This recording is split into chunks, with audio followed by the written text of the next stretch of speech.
ఇది కేవలం సమాచారంగా మాత్రమే భావించండి. వైద్య నిపుణులను సంప్రదించండి. ఇన్ఫర్టిలిటీ ఉందని చెప్పేసి నువ్వు అవి ఇవి వాడేసి పిల్లల్ని ఆర్టిఫిషియల్గా కనేస్తే కూడా పుట్టించేసుకుని తర్వాత నీ ఆరోగ్యం వాళ్ళ ఆరోగ్యం కూడా చూసుకోవాలి. So plan properly. As you know, I took many years for that planning. ఎందుకంటే when you know, you're more careful. Correct. You're more afraid, right? So కొన్ని సంవత్సరాలే తీసుకున్నాను నేను. అంటే బ్యాడ్ లైఫ్ స్టైల్స్లో ఉన్నానని కాదు, అంత పెద్ద రెస్పాన్సిబిలిటీ తీసుకున్నప్పుడు you might as well be ready for it in every way అన్నట్టుగా. It takes a lot of mindfulness, awareness. Mindfulness is the key for everything. Right. For everything. Vibrant Living లో మనం meal services deliveries ఉంటాయి కదా, దానికి we have so many people. First మనకి చెప్పరు చాలామంది, ఎందుకంటే అది టాబూ, ప్రాబ్లం ఉంది అని చెప్పుకోవటం. సో మన మీల్స్ తీసుకున్నాక సక్సెస్ అయిన వాళ్ళు అప్పుడు వచ్చి చెప్తారు, this is what it really effects what you eat and how you spend your day. Typically మీరు అన్న ఈ మీల్ ప్లాన్స్ కావచ్చు, లేదు ఆల్టరింగ్ లైఫ్ స్టైల్ వాళ్ళ ఇంట్లో వాళ్ళు చేసుకున్నా కూడా దానికి ఎఫెక్ట్ చూపించడానికి what is a reasonable time? Yes, ఇది వర్క్ అవుతుంది అని చెప్పడానికి what is a reasonable time? What are those reasonable symptoms? Okay, నువ్వు ఏం ఎక్స్పెక్ట్ చేస్తున్నావు దాన్ని బట్టి ఉంటుంది, కానీ నీకు ఇమ్మీడియట్గా తెలిసేది ఏమైనా కాన్స్టిపేషన్ అది ఏమైనా ఉంటే తొలగిపోతుంది, ఎసిడిటీ ఇట్లాంటివి తగ్గిపోతాయి, మాయమైపోతాయి, స్కిన్ గ్లో అవుతుంది.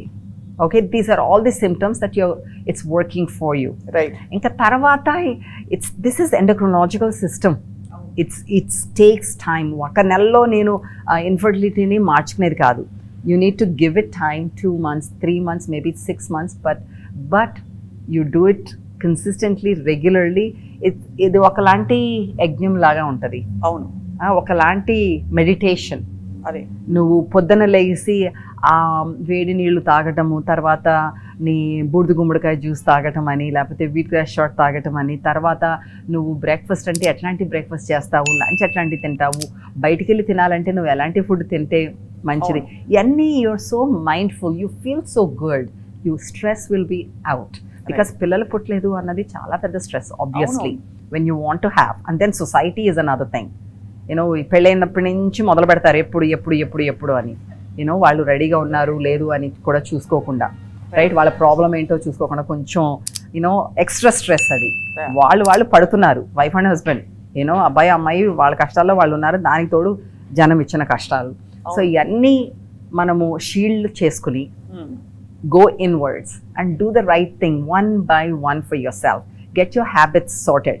అది ఏది మంచిది కాదో ఒక్కొక్కటి తొలగించుకుని ఏది మంచివన్నవి అడాప్ట్ చేసుకుని అది చేసుకుంటూ ఉంటే you will have great results. మీరు చూస్తున్న ఎక్కువ శాతం కేసెస్లో ఒక 1500 తప్పులు చేస్తున్నందుకు ఈ సమస్య ఉత్పన్నం అవుతుందా వాళ్ళ శరీరంలో, where they are not able to conceive, or తినవలసిన ఫుడ్స్ అడిక్వేట్గా తినకపోవడం వల్ల డెఫిషియన్సీ ఏర్పడి అవుతుందా? కాంబినేషన్లో చూస్తున్నారా? Combination, 100% combination. 80% food, 20% maybe 70-30 life styles. So combination 100%, రెండు కలిపితేనే ప్రాబ్లం ఉంది. నీకు 100% మంచిగా తిని కూడా, రైట్, క్లీన్ ఫుడ్, ఇదిగో మనం అనుకున్నట్టుగా ఫ్లాక్ సీడ్స్ తినేసి మంచి యూఎఫ్ఎస్ వచ్చేసి అన్ని చేసేసి కూడాను ఇన్ఫర్టిలిటీ ఉన్న వాళ్ళు కూడా ఉంటారు. ఎందుకని వెళ్ళిపోయి స్ట్రెస్ అని చెప్పేసి కొంచెం సిగరెట్ కాల్చేయటాలు, తాగటాలు, లేకపోతే చేస్తున్న సమస్యని చాలా పెద్ద ప్రాబ్లం. హుక్కా అంటారు, ఇంకోటి they very bad for fertility. So అట్లాంటి అలవాట్లు ఇవన్నీ కూడా తేడా చూపిస్తుంది. అన్నిటికన్నా ముఖ్యంగా స్ట్రెస్. మీరు చూసే ఉంటారు, నాకు కూడా జరిగింది యాక్చువల్లీ.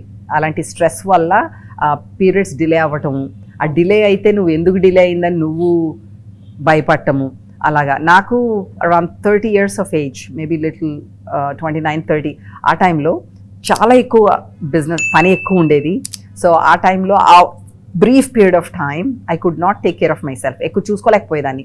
ఇంట్లో వండుకోవడానికి టైం ఉండేది కాదు, డాక్టర్ అపాయింట్మెంట్ పెట్టుకోవడానికి టైం ఉండేది కాదు. Okay, that was that stage of my life. అమెరికాలో ఉన్నాను అప్పుడు. అయితే 2 నెలలు అయింది నాకు పీరియడ్ రాలేదు. ఓకే, చాలా కామన్, ఇప్పుడు చాలామందిని చూస్తుంటాం.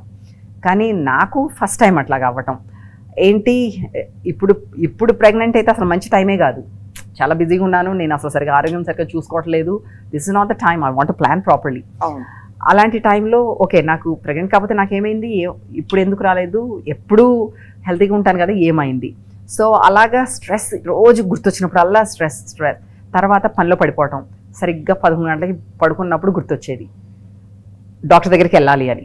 సో ఫైనలీ అరౌండ్ 3 months ఆ టైంలో వెళ్ళా. డాక్టర్ వెంటనే అడిగాడు బరువు తగ్గావా అని. కొందరు బరువు పెరుగుతారు, కొందరు తగ్గుతారు స్ట్రెస్ వల్ల. నేను తగ్గాను. అప్పుడు తగ్గితే ఇలాగనేటప్పటికి టెస్ట్ చేశాడు, ప్రెగ్నెంట్ కాదు, నువ్వు మంచిగా తిను అన్నాడు అంతే. మంచిగా తిని నువ్వు you sleep well, you'll be fine, just అష్యూరెన్సే. Now the stress is gone.